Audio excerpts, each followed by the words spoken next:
their jobs every day. Yeah. Consistently. Hundreds of jobs every day. So the question is, which do you fit in? And you can only fit in such a scenario if you are somebody who's always prepared. The whole idea of a client selecting you is because they could see you expressing yourself confidently than anyone else. You have to be open-minded to those kind of things. You can't, you see, confidence doesn't mean there's an absence of fear. Next month, let me lose some weight. Now come for the shoot. I'll be like, no, look.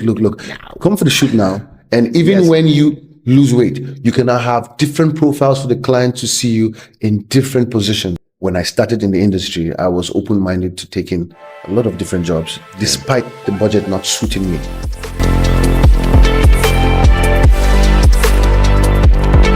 Something is missing, It's like we're on this constant path of just searching and trying to find something. Exactly. That's to me, that's where the whole spirituality thing came in, because I didn't come across people that had achieved certain levels of success that I would assume would give them all levels of happiness. But then you would find out that there are many areas where your finance doesn't cover, and that has to do a lot with your mind, your body, your well-being, your health. Because there are people who eat healthy, live healthy, they can afford to do the healthiest things in life, but yet they still find themselves going through health challenges. You get such a person. What can he do? He's already taking the best supplements, eating the best food, but yet it's not working. So everything starts in mind. Everything starts in your mind. Do you find that when people are so full on to be successful, right? They tend to forget about the things that are more important. Yeah. Like, let's just say, you've got a business idea and you go crazy for it. I mean, I've been there, it's like, I spent days and, hours and hours a day just figuring out stuff, how to run the business, how to build the business, what to do. And then I realized that I didn't eat for a while. And, oh my gosh, it's been 3 days since I've been to the gym. And, and you end up just forgetting those exact things that matter. Basic things, right? Which actually matter more because eventually the business stuff can work. But if you don't focus on your health and your general well-being, then those things in the end won't even be right. Yeah, you're so right. You can't give what you don't have. Yeah. So, I mean, I'm still doing that now. Like, even with what I'm doing, we built this new thing. We got the new podcast going on. It's like everything's rolling. And I'm just like, I haven't been to the gym for 4 days. I mean, it's bad. I guess it's a process. It's a process. And it's not just the gym, right? Even just getting up and doing some push-ups. I mean, I'm not even doing that. So why does that happen though? Why do we? No, at the end of the day, I guess sometimes, over a period of time, we get focused with certain things that we think matter. And over time, that routine becomes a habit. So even when you discover that it's something you need to stop or change due to the habitual, attitude of doing it regularly and you being in a comfort zone, it takes a bit for you to snap out. Most times when you're in the loop, you don't know you're in the loop. Yeah. It's like a repeat. But most people, you need to change it. You need to change it, and you say maybe next week. Before you know it, it's been a year, and you're still in that. So it still comes to the mindset, being able to identify the changes that need to be made, and then having the boldness to take action. Because you might know what to do, but doesn't mean you're going to do it. And do you find that most people, if they're in that loop, actually it will be something like a health-related issue? Like they'll have a heart attack, or they'll realize they got high blood pressure, that's or when most they've people got snap something, out. and then they'll be like, "Oh, I shouldn't have done that for the last 3 years, constantly working too hard and not actually thinking about my mental health or physical health." That's so true. Sometimes you wait till it's too late. I wouldn't say it's too late, but that's why sometimes such discussions can help, because you'll be surprised who's watching, and that discussion will help them snap out. Yeah. Just from hearing and identifying that, hey, that's how my lifestyle is. Like, this is something I need to be addressed. So sometimes you just need something to, like a push, something to just change your mindset. I mean, even us now speaking here, I'm thinking tomorrow morning, I just have to think about myself. You see, it's the mind. The weekend has just been crazy with shoots for talents and meeting team and then preparing for these. It just becomes non-priority. Yeah. But now having this conversation with you, I'm thinking tomorrow morning, I just have to get up and I just have to do at least 30 minutes of exercise and get my body back into motion. I guess another thing that can be very beneficial is when you get to identify the benefits it has. Because most times you might assume like some of these changes might push you away from your goal. Maybe if you went to the gym or you did all the things you needed to do, you might not have time for work, you might be too tired. That's how it seems. But actually, when you make these changes, they actually improve your functionability. Going to the gym, you might have more clarity, being able to reschedule your timing like you couldn't before. All this can create so much of more room for positivity that you would not know unless you actually make that change. But you do a lot of things as well. So how do you find the time to maintain, your fitness, the mental stability, family life, business, your clients? Because obviously, I guess it's just you've got a lot of things going on. So how would you, if I said to you, okay, how do you do it? Like I want to know like how you do it.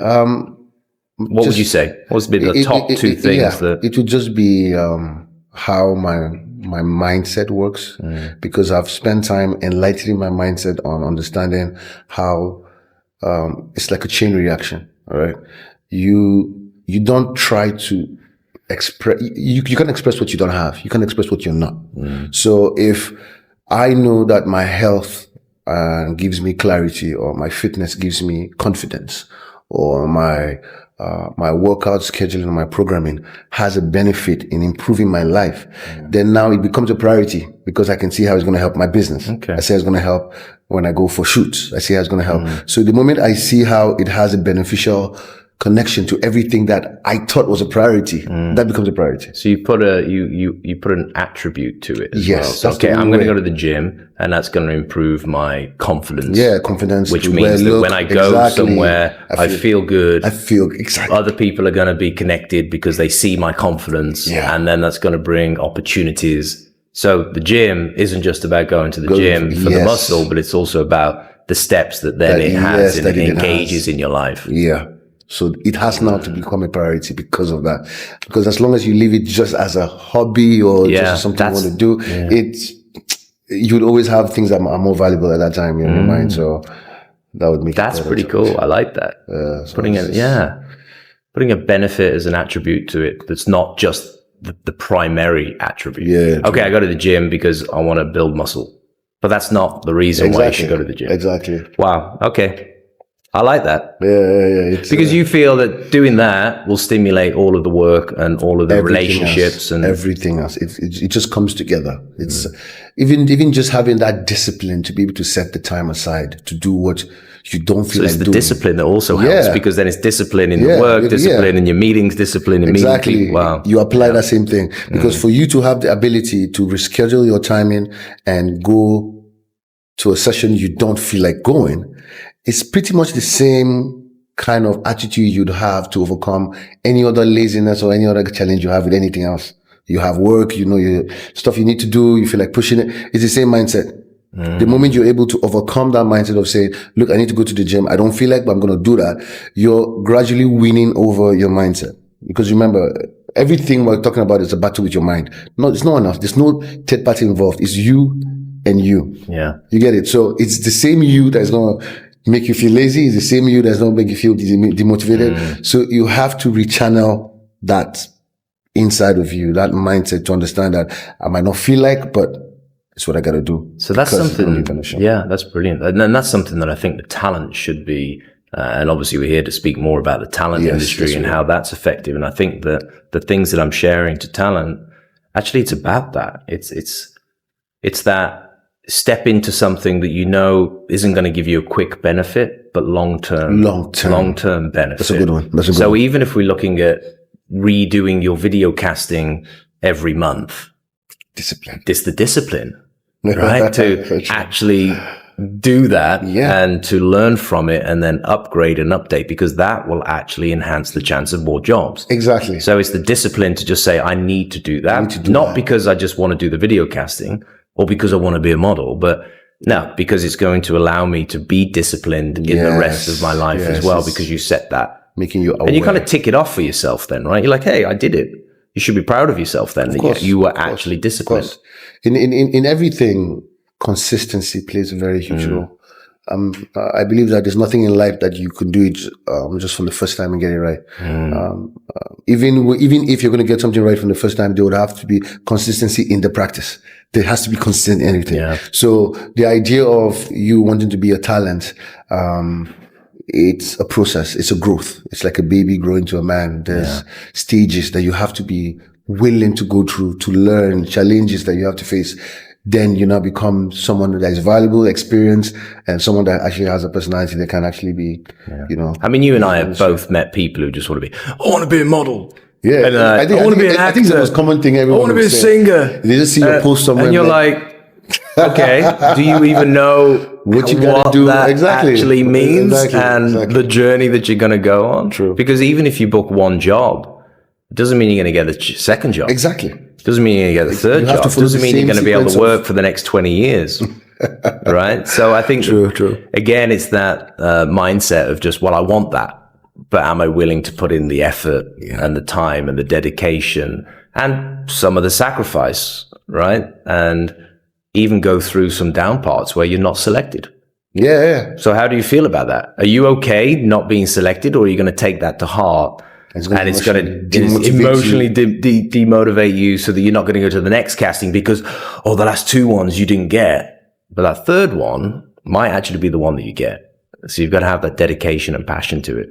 Yeah, that actually goes in all of the areas there. Yeah, in all areas. Brilliant. It's to be honest, the moment you're able to identify what it takes to be a good talent, I think you'll be able to apply that principle to many areas of your life, because there's nothing that doesn't come with a challenge. So everybody goes through challenges. The question is, who overcomes them? Are you going to be the victor or the victim? Yeah. The choice is yours. How did you get into it?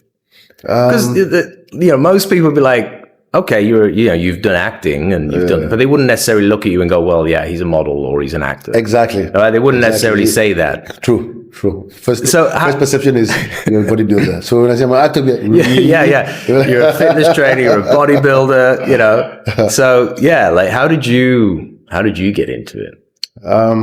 I would say it was just a referral. Okay. I've been very open-minded in trying new things. I think that's one of the things that has helped me get an edge in my life. If I was going to be restricted based on things I know or things I'm interested in, I would not have achieved half of the things I achieved. Just having that openness to try things and experience them myself was one of those things. So when I got the opportunity to try a role, I got referred by someone who said they felt I would suit the role perfectly.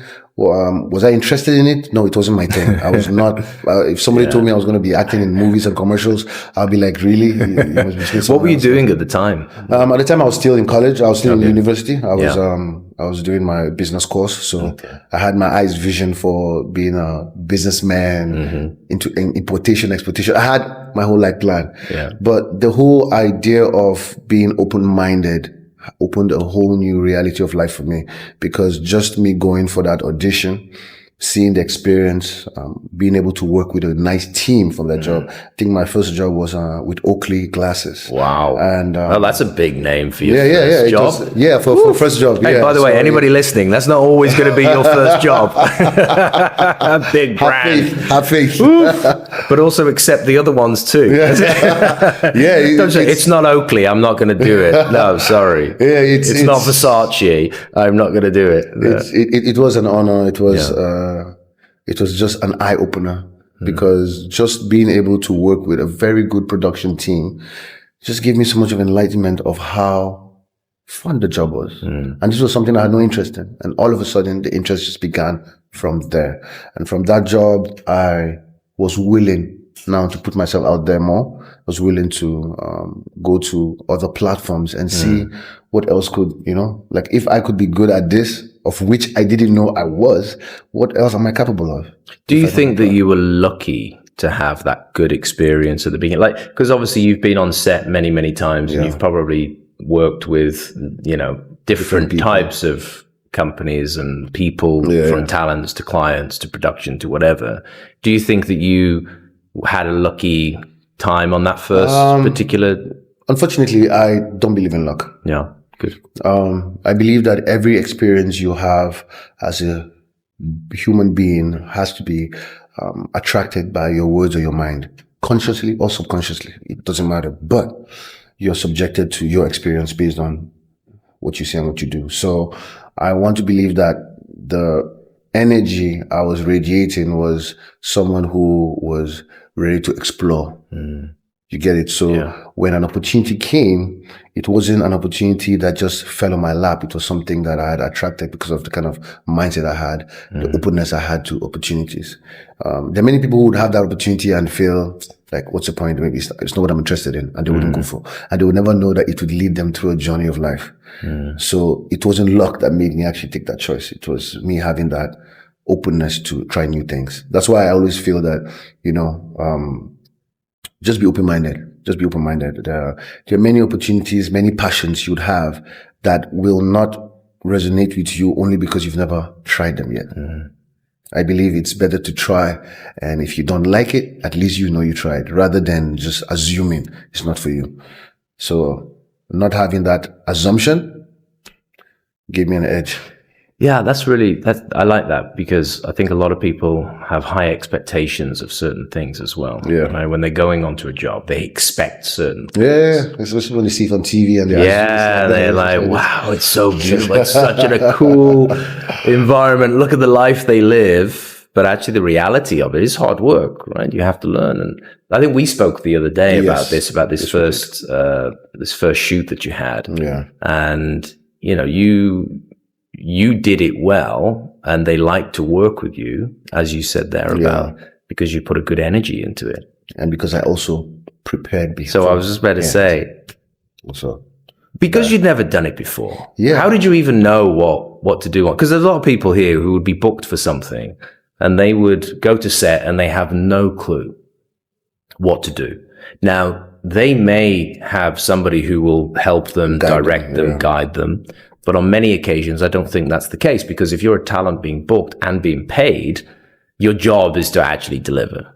And so if you've had no experience before, what do you think, if you've never had an actual job and you're going to your first job, what would be the thing that you would advise talents to do? And it doesn't matter whether they're just starting at 10 years old or if they're just starting at 50 years old, right? Because we know that talents can different age groups and different niches. But what would they have to do you think to prepare? To be honest, no matter how experienced you are, I still believe in always being prepared.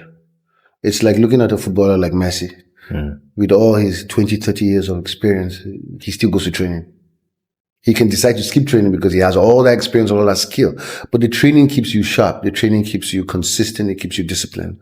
So in such a situation, even when it comes to being a talent, being able to be prepared, doing research, practicing your poses, practicing your facial expressions, practicing your confidence, your speech, all these minor things play a role. And for me, per se, when I had the first opportunity, I didn't want to go and make a mistake. I wanted to just know as much as I could. Thank God we had access to things like YouTube at that time. There were a lot of courses, like now, where you can go to books and find the courses to learn. At that point, I just had to go on YouTube and just see other models who did similar jobs. How was their posture? How did they act? How did they carry themselves? So you actually did that research. Yes, once you booked the job, you went and you researched, and you practiced at home. Yes, and that's everything incredible of ease. Yeah, and that is exactly what people need to be doing. They need to be practicing constantly. Yeah, all the time. And that gave you a good result on the day. Yeah. And then that perpetuated then into other opportunities. Yes, it did. And do you still continue that mindset, practicing? Consistently.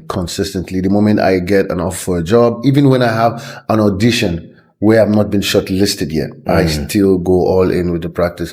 I never allow myself to assume that because I've done it so many times, it's, I don't believe in that kind of mindset. I believe you can always be sharper. More practice. So that enabled me to have a very good relationship with the team, because that, have been in such a work environment, knowing what you need to do and being able to follow instructions of ease made it very comfortable for all of us to work together with the team. And that made the job fun for me, because I can imagine that if I didn't know what I was going to do, they would have been a bit frustrated with me, Yeah. and there would have been a lot of, misunderstanding, and I probably would have said, "Look, this is not for me." I bet they And this journey absolutely would have ended. loved you on that shoot. Yeah, It's very rare that they It would was get quite a fun somebody shoot. so prepared. Yeah, I it bet was- they were like, "Whoa, where did you come Yeah, from?" they were quite surprised. They were like, Yeah. "Have you done this before?" Yeah. No, it's my first time. You really your first time? Yeah. So yeah. But do you know what people it's- would have said then? Oh, it's a natural. You're natural at it. But no, actually, you practiced. I did some work. Yeah, I did some You work. practiced. Did some work, and it paid off. It paid off, and that was the beginning of How long journey of years And how long? jobs. How long has it been? My first job was in 2012. Okay. So Wow. 13 years now. Yeah. And so what has been the most fun jobs that you've done then?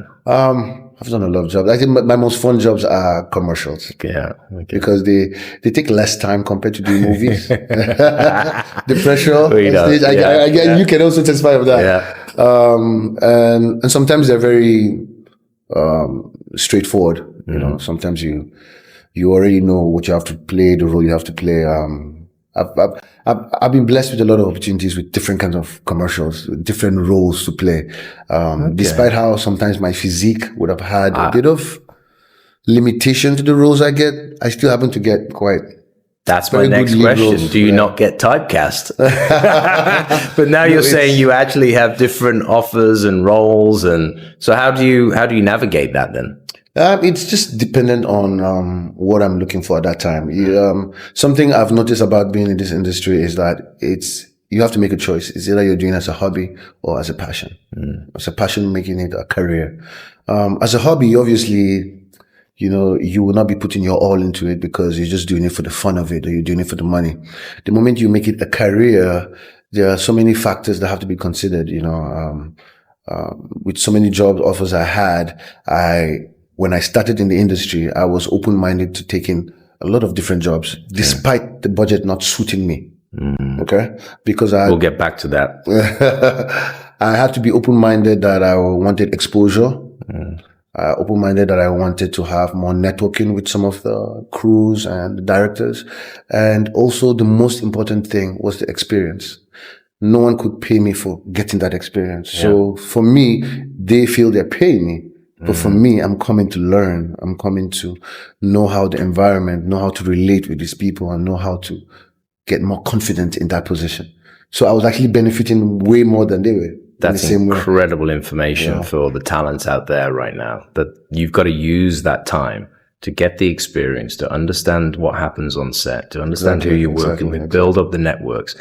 Actually, I've just realized that's kind of like your marketing of yourself. That's your marketing budget. Yeah. I'm using that as my marketing to get out there, to learn, to understand what they want, and then I can develop my skills, and you'll be to then deliver for them. And you'll be, and the more you get the exposure, you get, opportunities that you wouldn't have found, not even from a casting studio, sometimes from jobs, sometimes just from going to certain shoots, you meet certain people that give you certain referrals. Yeah. Just from being there. So, at that beginning stage, I wasn't focused on the money. I was just focused on just getting myself the experience and the exposure I needed. And from that point, that's when I began to build my personality and know my value. Only when I knew my value was I able to not be picky with my jobs. Because now I know how I want to be expressed. I know, the kind of roles I'm good at. And I know the kind of, teams I would like to work with. So, but before that point, I couldn't be picky. I had to be. What do you say? I mean, I'm sure you get I know you get lots of people messaging you saying, "Oh, how did you get into this? How do I do it?" Yes. How do you answer them when they are picky, when they're first starting, right? Because some of them are like, "Oh, I don't want to take that one because it's only X amount," or "Oh, I can't do that because it's 2 days work," and no, I've got they don't prioritize it. Yeah. What do you say to them?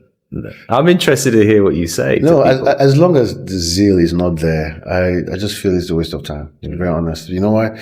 Because when you come to production, it's not just about you showing up because the job suits you. It's about the environment. You're going to be working with people. Yeah. You're going to be, there's a lot of energy you have to come there with, when it comes to communicating with them assertively, being patient with them when they have certain misunderstanding, delays. Well, things happen on set. Yeah, there's a lot of things that happen on set that if you're not Can't plan zealous, for those. yeah, no, we all go through that. But the difference from one who complains and one who's willing to accept those positions is understanding that, all jobs are different and they come with different conditions. So do you literally say to those people, if you're not willing to put in the effort, the time, the dedication, the energy, just don't even bother going? That's literally what you said. Yeah? I try to be honest because... Okay, I'm doing that one as well more. Yeah. Obviously, I'll say it in a nicer way. Look, oh, really? I'll be more assertive. Give me the nicer way of saying it. Heartwarming. I'm saying, look, this job is a job that needs a lot of determination. You need to have a direction. You need to be focused. You can go half into the job because there are clients involved. There are other people involved. The moment they can sense that you're not giving you 100%, it just makes the job a bit complicated. And I wouldn't want to put either, you as a talent or even the production in a position whereby they feel like they're working with somebody who's being forced, who doesn't have the zeal, doesn't have the hunger. So, how bad do you want it? And also those clients, they deserve to have the 100%. Exactly. If you're going to say yes, then you need to be giving it all because they have a product, they have a brand, they have something that they are creating, that they've spent their dedication, their passion, their money, their investment into something that now they need promoting, and they're trusting you to help them with that. And so actually you do deserve to give them some credit and honestly, give them that energy. And if you're not willing to understand that dynamic, I think, between you as a talent and the value that you bring to that brand, then you should not get involved until that is the baseline. Exactly. Like, hey, if I'm going to say yes to you, then I'm going to be the best possible version that I can for your brand because you deserve it. Because also as a brand, as a client, you've worked hard for that. Yeah. And I'm responsible now to help you promote your brand more. Exactly. And that's how you can start bringing more value to lots more clients. Correct. Anything worth doing is worth doing well. Yeah. Or just don't do it. There's no point. Yeah, but we've met a lot of people, right, who just and they say yes to something and then they go there and they moan and they groan. And and that's why sometimes they don't get the opportunities again, because you have to understand that you're being a representative. You're paid to express yourself for a product or for a client, whatever the job is. You can't go into it with having a double mind or having doubts or having certain issues, because at the end of the day, all that expression is what is being captured. Or even your mood matters a lot. Even everything. Look, the moment you are on screen, everything matters. The thing is, I've heard people on set say, but I'm only getting paid X amount of money for this, so, I'm like, you're getting paid. In any other career, if you didn't do your job, you would be fired. True. Doesn't matter. Right? So the fact is that you said yes and you come to set. As a talent, you have a responsibility. And I think that's one of the messages that I'm really pushing hard is we are responsible to help brands and clients. And we've got to take that seriously. So again, if you're not willing to put in the time, the energy to learn, to prepare, dedicated to come early, be punctual. Respond to casting messages on time, being able to communicate with the crew with whatever concerns you have, be it with the food, be it with the timing, with the overtime. These are things that you must already have an understanding for, so that you can be able to interpret with them and interact with them properly. Otherwise, you're just going to be doing the job that you feel like you're being forced, and the client will feel like he's paying someone who doesn't want to be there. Yeah. So it's just going to cost. So if a talent's had a not so nice client, what do you suggest that they do? Like, let's say they're having a bad time on set, and they're giving their all. Like they literally are passionate about it, and they're giving their all, and they're maybe they're just not. The client just is just being a little bit of a pain for whatever reason, right? How should a talent go about negotiating that situation? To be honest, when it comes to clients, your client is your boss. Let's go straight to the client. And you can choose how you want your boss to be. You could have a fussy boss. You could have a very moody boss. And if you're lucky, you could have a very friendly, understanding boss. But you don't choose who's your boss. You just come prepared for whatever situation. So I would say composure is the most important thing in such a situation. Because if you're coming to such an environment where you're not sure of what kind of energy or mood they're having there, then obviously there's going to be a lot of difficulty on set. Because if you're somebody who is very hot-headed and you're dealing with a hot-headed client, when they tell you to do like 10 retakes of the same thing, I bet you're going to have something bad to say. Huffs and puffs. Yeah, exactly. Well, I got that one. So these are things that the person has to work on before they even get on set. It's part of the things we're sharing. You have to have that attitude and personality of knowing that when you take such a job, it's not all the time that you're going to be dealing with very friendly people. Some of them have been working all day. Some of them are frustrated. Some of them left their house in a bad mood before they came on set. Yeah. And a lot of the productions, they work hard. Hours and hours. We as actors and models on set, I mean, we get there ready for makeup and we leave. They've already been setting up for 4 hours. And when we leave, they're already then setting down and they're still there for 4 hours. And then they got a second day on a second location that we're not even involved with because now they have another talent for the other location. So imagine, like, they work so hard. And I think that we do need to respect that a little bit as well. We do need to. We do need to. It's just a matter of having the right kind of personality and character. And that's something no one can help you. You have to build that by yourself. If you cannot, then this industry is not for you. It's not for you, to be honest. No matter how much you love being on screen, you're always going to deal with certain challenges that are out of your control. Yes, we are going to be discussing about things that you can do to improve, your personality as a talent. But then what about the ones you can control? Yeah. Are you going to have an outburst on set? Are you going to lose your temper? Are you going to complain?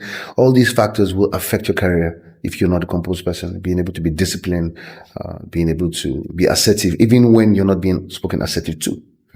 It's just a certain mindset you have when you're in that, for that duration you're being paid for. So until the time clocks, maintain composure. So composure is probably one of the best things I would say to help in such a situation. Yeah, that's fantastic. So when you meet people and they're wanting to become a talent, and let's say they've been on a few jobs and they're just low-paying jobs because they wanted to start in the industry. How do they step up into the next level? Like, how do you go from, okay, I'm doing a few jobs, to where you are right now of, well, actually, I choose to do this job or that job? What are the steps that they need to take for that? Because a lot of people, I find a lot of people nowadays are a bit impatient.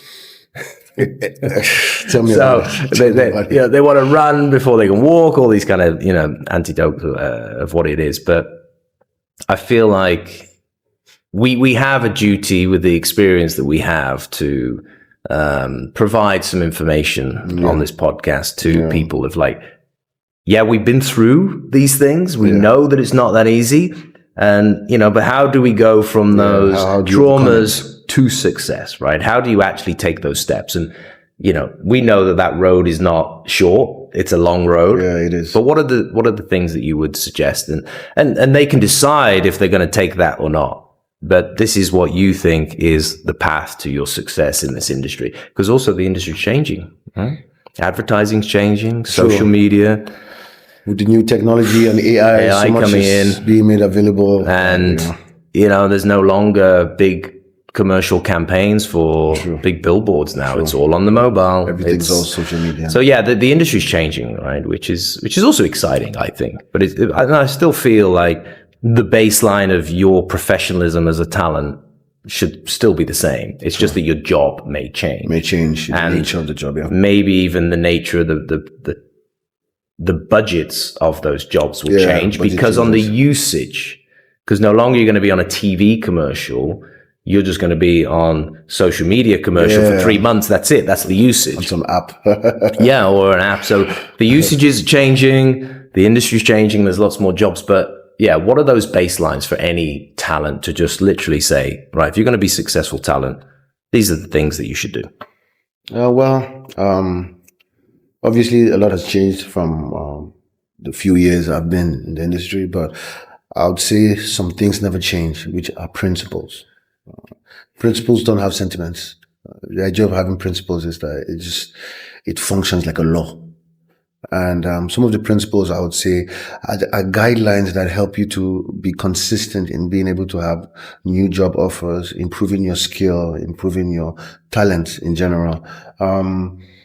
Despite what I mentioned about when you start in the industry, being able to indulge in jobs that give you experience and exposure, you have to invest in yourself. You have to understand and see yourself as a product. The moment you see yourself as a product, you now understand that you're actually marketing yourself out there. Now, when you look at the principles when it comes to marketing, you still have to be someone who every moment you're either joining seminars. Thank God for, platforms like Book that have certain seminars that help you to build your speaking, your confidence. You want to be on a runway. You want to learn how to walk. These are things you must be doing consistently because the trends change, systems change, platforms change. But, your skill has to always be sharp at all time. Another thing is being able to have a very updated profile.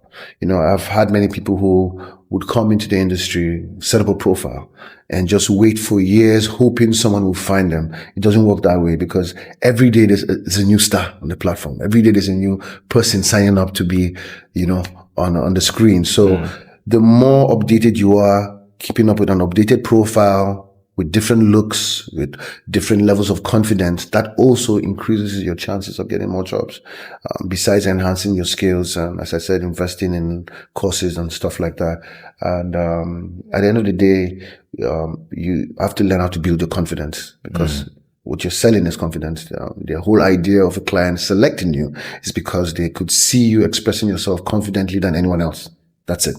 Sometimes it's not about how good you look. Sometimes just how good you can express yourself. So Absolutely. it's a constant process of building all these skills over time. But you have to be somebody who's serious about the career because if you're not, obviously you will not. You would probably do these things I'm saying once, and not do them again for a few years. And all these things matter because they're more. I think we spoke about this that day. That they're jobs every day. Consistently. Hundreds of jobs every day. So the question is, which do you fit in? And you can only fit in such a scenario if you are somebody who's always prepared consistently. So I would stress very much on the profile updates and on them just being. Thank God for things like YouTube. So for some people who claim maybe courses are too expensive or you can go on YouTube and improve skills. I know someone who actually, just to improve their speaking, they watched movies and practiced different accents. Wow. Just to allow them to have better edges for different jobs. I know people who learn new languages. Just because nowadays we do have jobs that would have a language requirement. Maybe African, can you speak Malay? Wow. And you might be 1 out of 100. So you get the edge. Even though he looks better than you, he has skills as well.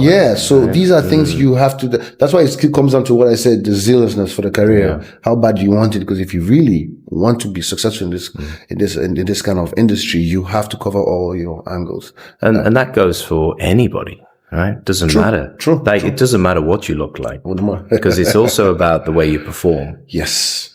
Right. Yes. Now, what is the majority, like the most people that come to you asking you for advice? What do they come to you for mainly? No, most times they would assume because you're in the industry, you have some kind of deep connection. So most times they'll ask, you can get me in, right? You can get me through the door. And get me on that. Can you get me a job, mate? Just get me a job. It's so funny. So when you start telling them this sequence, then you can now, that's when you really know people who are interested, because you start letting them know, look, you got to go sign up, open a profile, prepare to have a video shoot or a photography shoot. You have to prepare your composure, your positions, everything. So when you can see the interest or you can see the disinterest from somebody, you tend to know, okay, this is not somebody who is into it. But then, people just looking to have a quick entry. They just believe, okay, you look good. Okay, there's a movie, come next week and just come in. And which may happen. It also may happen, right? A client can just go, actually, I'll book them. It's fine. They suit the role. That's it. I'll just book them. Yeah, but how consistent? But then what? That'd be. Even if you went to set, then what? Are you going to, have you practiced before going to set, like what you did for your first role? Because that sets the baseline, right? That sets who you are it does. in the rest of the industry. It does. I want to talk a little bit about typecasting, right? Because a lot of people have, and also lately, a lot of people are telling me that the industry just favors certain types of people, certain types of races, certain types of, and you know, especially from even in the fashion industry, where it's like, oh, they don't accept short people. Well, there's reasons for it, right? There's lots of reasons for these various things, but I want to read something out, and then we'll go a little bit deeper into this, sure. Right? So, in this industry, image speaks before you do. The way you look, the color of your skin, your build, your style. It can define how people see you, and sometimes how far they'll think you'll go. That's the unspoken with no one likes to admit. Opportunity isn't always about ability. It's about perception. But here's the reality. Perception isn't permanent. You can shift it through consistency, mindset, and how you show up. You can't control how people label you, but you can control how you carry yourself when they do. That's where respect is built. Not in what you say, but in how you deliver every single time. Typecasting will test your patience, your purpose, and your belief in who you are. But breaking the mold isn't about fighting the system. It's about outlasting it, proving through discipline and excellence that no one defines your limits but you. That's powerful. That's powerful. I feel like that's powerful. I feel like you just literally just give them a motivational course. You should have paid $5,000 for it now. Honestly, but I think what we were talking about before resonates all through that. It does. And I think that people need to understand they need to step back away from who they see as themselves in the mirror to actually what they can start to deliver. Yeah. And what they can provide and in value. Because again, it's not about how you look. And yeah, a client may want a specific look. Yeah, looks can be handy. Yeah, but let them be, because everybody's looks different. Correct. Uniquely. You know, I mean, I've been, you know, when I first started, there wasn't even Facebook. I mean, I was 20. Gosh, yes, I'm still young. Don't worry. But it's 22 years ago, and you know, I was going to castings with 100 guys trying to all get the job, and they were all just absolutely handsome as hell. You know, and you're like, well, I'm not getting this job. Yeah, and most of the jobs I didn't get. You know, it's maybe like 1 in 20 that you do. But you've got to have that self-belief, and you've got to have the belief that in your individualism is actually where the power is. Yes. And not necessarily just how you look. Exactly. And I think that you resonate all of that as well. Exactly. Right? You said it all. Skill always takes the upper hand over look. Any day, anytime. Don't get me wrong. We're not making it sound as if you shouldn't invest in your looks or in having a good. But even going to the gym and being healthy and skincare, I mean, that's going to help everybody, right? Yeah. Everybody should. Yeah. Well, if you think about it, if we go for a casting job and you look more handsome than me, but I'm more skillful in expressing myself, I'm more skillful in delivering what the talent wants, I would probably get the job. Absolutely. Yeah. And we had this conversation. We had this conversation over a job that we got to work together where someone was selected already because he fit the perfect look. He hadn't even come for casting. Just from the picture, they said they wanted him, you know. But then him delaying, him not being as consistent as he should be, made my skill to make me get the job. Yeah. Because if I was going to go by looks, obviously he was taller than me. The physique-wise, we're nothing close. But then I still got to fill that role. Why? The skill. And it just lets you know that you should not allow your mindset to be affected by your looks. Obviously, no one will ever look the same. Obviously, you would only see someone who you feel looks better than you. But if you go with that kind of mentality, you'd rarely even get it. Because you see, there's a level of confidence you have to come from within. And that level of confidence comes with you accepting how you look and understanding that your look has a unique value to someone. Yeah. So to this industry or this production, you might not look suitable. But for another production, you might be the perfect person. Now, you can't tell who you're going to suit. So at all times, you have to have this aura, energy, a spirit of confidence at all times, which comes down to what we spoke about previously. These are things you should have invested in when you're practicing, when you're studying, when you're doing these courses, to build you up to this state that when you go somewhere where you might not be the best looking, you can still be the best in expressing yourself, being in the acting or facial expressions or even just body movements. Yeah. Sometimes it just takes Yeah. a few things for a client to feel he might not look for the role, but I think he'll play a better role. You see, so all these things are factors that I want people not to change their mindset about, because, if you feel you're going to be in comparison with people's looks, trust me, even if you were good enough for the job, your level of confidence will not be there when you're expressing it during the casting.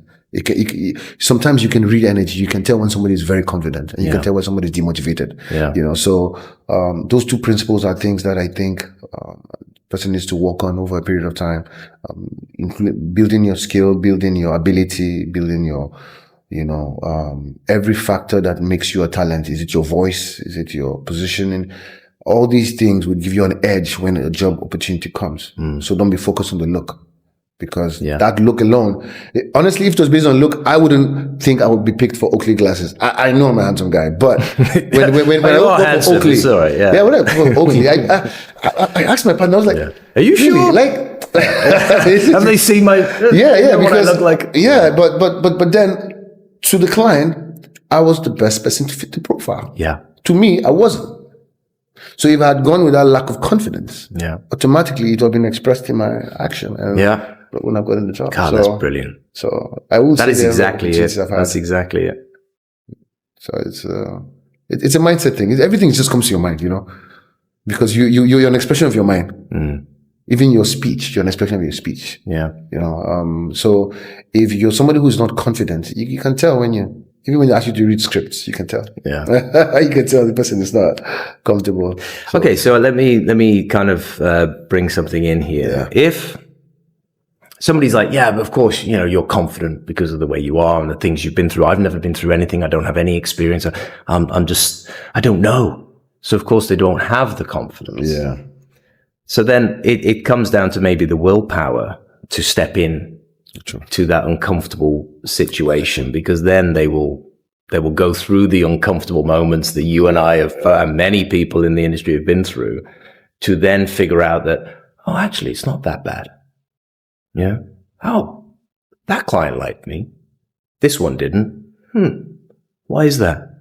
Okay, now I'm going to focus on this one. So now I've got more confidence going into this kind of work.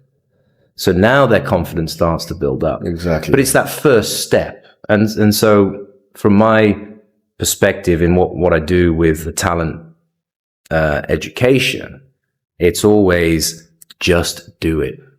Just start. It's a popular saying. Do a video. Just do it. Just do a photo. Just do that and learn from that. In the process. Because in that process, you will become more confident.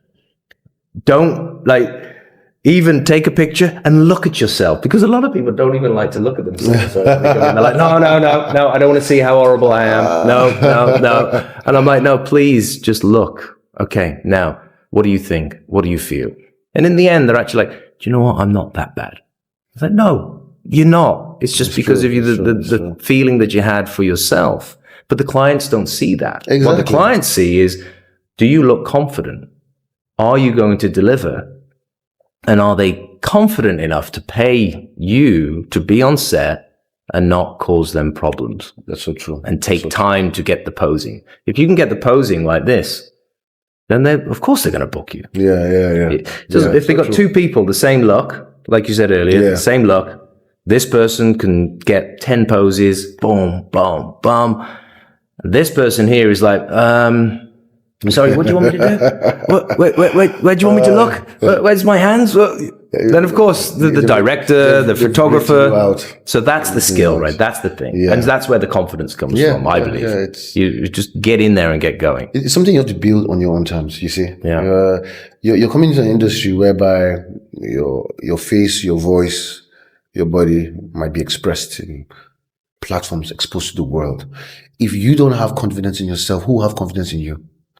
If you can't look at yourself in the mirror and feel that there's something unique about you, who will see something unique about yourself? Yeah. You might feel like you have a big head or you have a long ear. Trust me, no matter how you feel, you look weird.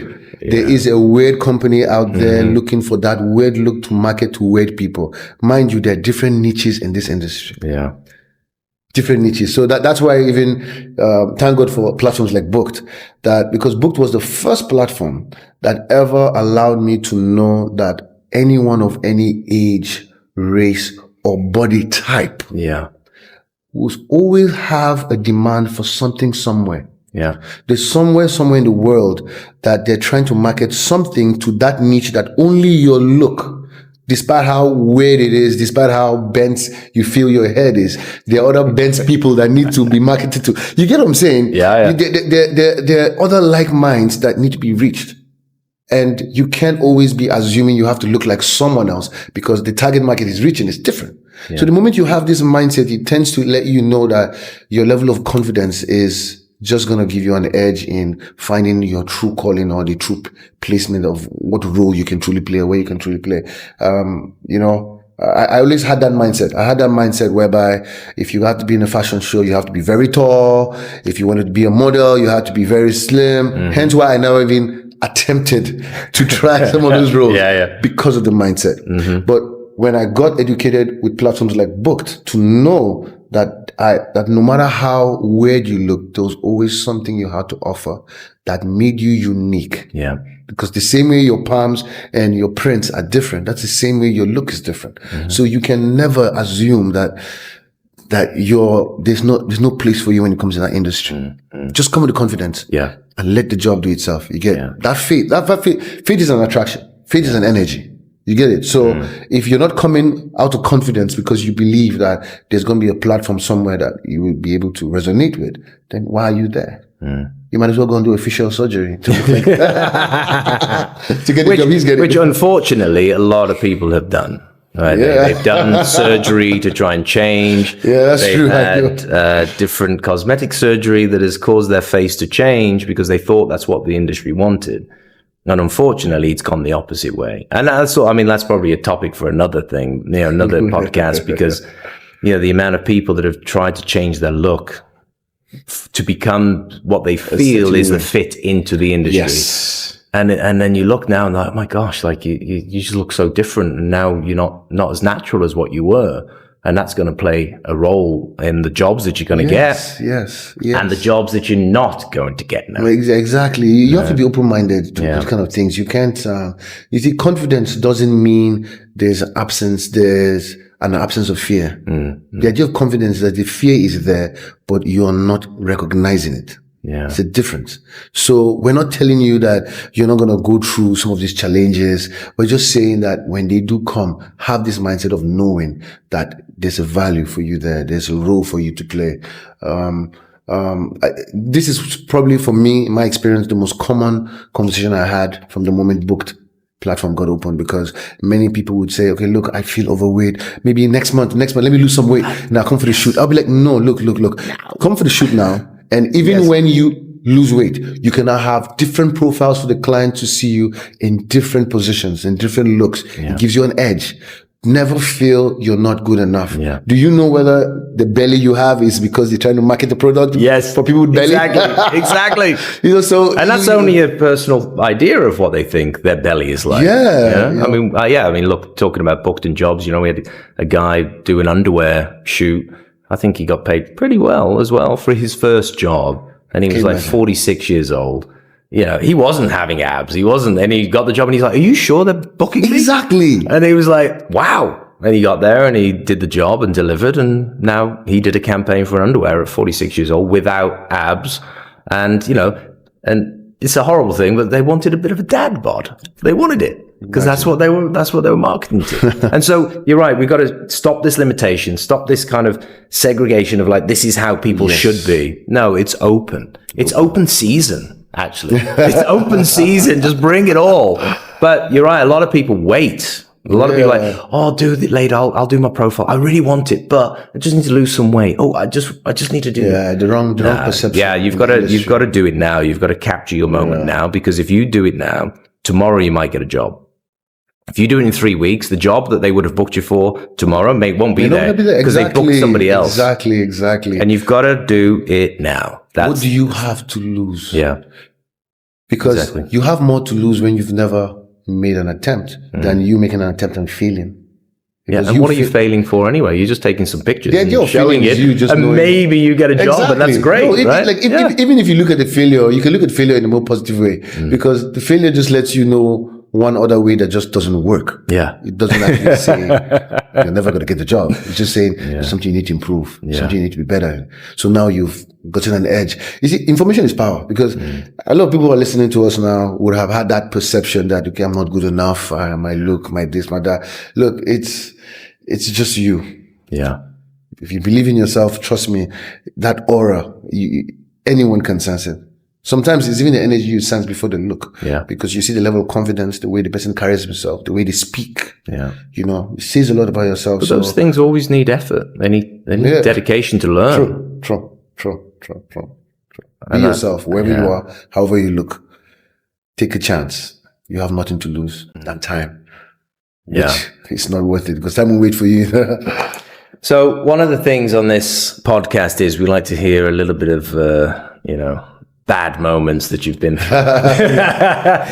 Considering this is trauma to success, you've got to give us some story that really knocked you back, that took a little bit of energy out. This positive mindset was down and out for a little while. Was there ever a moment? I know you're a very positive man, so maybe there wasn't, but I'm sure there'll be something there. No, in situations of challenge, through selection or just not having a good time on a particular project or being let down by certain people in the industry. Honestly, was there something? It's a long list. Yeah, good. It's a long list. Give us one. I've had so many experiences that if I wasn't a disciplined person, if I wasn't a determined person, if I wasn't a driven person, I would have not considered coming back. I've had works with casting crews who were very rude, directors who were rude, clients who I felt didn't know how to communicate politely. And all these have a way of affecting your aura. You come with a very positive energy, you come ready to work, and you meet people who do not interact with you, appropriately. All these things have a way to, but I guess that's some of the things that I learned over time that helped me improve because these experiences were what sharpened my discipline when it came to them. Besides the impoliteness, sometimes we go through experiences, sometimes with payment. I've had a personal experience with payment whereby we worked with a production crew and there's usually a time frame where payment is to be made. I did have this one instance where the payment was not made and it was a job that was very time consuming. And I also invested some of my money into it. They wanted us to stay somewhere and I just wanted to find somewhere comfortable because I had already seen how much I was going to be paid. I'd already budgeted how I was going to spend my money. So I invested just to make myself comfortable. So they were providing a place? Yeah, they did provide. They provided a location, but it was not somewhere that I felt would allow me to be my best if I was on set. So that's also from the client's perspective. They need to understand that. Right? Exactly. The talents need to feel comfortable. I did. I reached out to the crew. They spoke to the client, but the client said he could not change his budget. So for me now, knowing that I've accepted this job, and this is what we spoke about, determination. If you Once choose you say to yes, do something, go 100%. So am I pleased with some of these situations, some of the conditions? No. But since I've said yes, I have to give my 100%. And to give my 100%, I know that I cannot function well in that environment they put me in. The place was staring. I couldn't rest well. I didn't think I was able to meditate well. So I said, you know what? I'm going to invest in myself. What am I going to do? I'm going to rent a place with my own money, so that when I'm well rested and I'm well prepared, I can give them the best. You get, so I invested quite a bit for almost 3-4 days. This was in Johor Bahru. And, after everything, not only was the shoot canceled halfway into, the second day, but then the payment never came. God. And, this is now a point of discipline because obviously there are people who don't play with their money. They don't mind destroying their reputation just to get paid. But I had to look at the long run. Malaysia is a small country Yes, there's a lot of production houses, but you'd be surprised that everyone knows each other. So I knew that I had to manage the way I was dealing with the situation to avoid overreacting, which would give a wrong portrayal of my personality as an actor and as a talent. And you'd be surprised that there are many people who don't want to deal with that kind of situation. They don't want to deal with that kind of, so I had to keep my cool. And after a certain period of time, I didn't get my payment. All I did was just to tell myself, I'll never work without production again. And I stepped back. Was it convenient? No. Did I lose cash? I did. But I still had to maintain that composure for the benefit of other jobs I was going to get. Yeah. And funny enough, from that crew, someone there who, I think one of the casting directors I met who was not responsible for the payment, he did try to help me. But the way he saw I managed the situation allowed him to call me for another job. Basically just telling me that, okay, look, he saw the way I handled the situation and they've not met talents who are that patient when it comes to payment like that. So he's going to make it right for me when it comes to payment, but he wants to give me a job opportunity. Wow. Now, how would I have known if I had overreacted? It was a good sum of money. To me, I would feel, look, I ought to go and probably go to the front and protest the project. But do you not know how big I am? It's part of things of the industry. As I said, there's some things you can't control, but your composure at all times was maintained because you never know who's looking, you never know who's listening, you never know where your name might come up. Yeah. So if you don't want to end your career, so those are just a few of the situations. But I bet there's thousands of talents who've been through a lot of those things and they've reacted in different ways and the results have come about in different ways. And so what you're saying there is no matter what the situation, it's tough. Yeah. But just find your composure. Yes. And just understand the long-term benefits of having that composure. And sometimes you've got to let things go. Sometimes you just got to let it go sometimes. Because something else will come along that it's like a scale of measurement of your judgment, right? What is more valuable? The amount which was it was probably one of my highest paid jobs. Really? So I already budgeted what I was going to do with the cash, so I had a choice to fight for this money, make a hoo-ha, make trouble, and maybe get the money and would create a personality where I might not be able to get a job again, or forgo this money, maintain composure, forgive, and just learn from that mistake and move on with the expectation that my faith will attract something better. Yeah. Because if I didn't have faith, automatically I would be in need for the money. But I had this mindset. I told you, we all go through the situations, but it's victor or victim. So is that I'm going to be a victim of that situation and lose more than I'm going to gain, or I just look ahead and that helped me. So my mindset, it really, just being able to, and the good thing was that I'm also a certified life coach. So some of the things I learned being a life coach are things I have to practice before I can teach. So that was a lesson for me to, but it's part of the industry. It's part of the industry. You just have to be prepared for anything. You just know how to handle it appropriately. So. Look, it's been amazing to chat to you. We could chat forever. I know. Absolutely forever. And maybe we'll have a second round. Yeah, we should. Or on your podcast. I'm going to come onto yours. Coming soon. And look, the information that you've shared is just, totally invaluable for the talents. And anybody listening to this podcast, learn from this, understand what, Emmanuel's been through and what he's done in his career, no matter what's happened. You've kept your patience, your dedication and your passion to it, and that also resonates across all your other businesses and all the other things that you do. It did. And I think that's important for talents to understand that as well. It's not just about being a model, actor, dancer, singer. You can do other things. We can be business people. We can do other opportunities. We can be open to those things, but across all of that is discipline, and that's one thing that I've got from you today. And I really appreciate the sharing. Yeah. And before we wrap up, do you have one last thing to share to everybody back home? I'll pretty much just say that it's a challenging industry. You have to be a tough person to be able to be successful in the industry, where everything we're sharing here is not about you being able to get one job or two jobs, but talking about being able to have a career a lifetime of opportunities coming from all over the world. So whatever we're sharing here is not just our experience, but we're sharing perspectives that can help whoever you are, of whatever age, whatever look, to have an advantage the next time you get on the stage, to have an advantage when you're working with a team that is not cooperative, to have an edge in being able to create value for yourself. Because in this industry, value is what makes you get paid well. Yeah. And that value can only come from experience. And that experience can only come from opportunities you create from being a very disciplined person. And that's why, I have those 3 principles, I call it the 3 Ds, determination, be driven, and, discipline. Because if you're disciplined, no matter what situation you find yourself, you'll be able to know the right timing to show up, the right way to respond. Determination, it allows you to be consistent. You don't give up. You take a job, you pull it through, no matter how inconvenient it is. You really want to make a name for yourself. You're willing to take in some certain jobs that might not be conducive, but because you're determined, it allows you to get the exposure you need. Drive. You must be zealous. It takes zeal for you to constantly go and update your profile. It takes zeal for you to consistently want to build your skill, even when you think you're the best.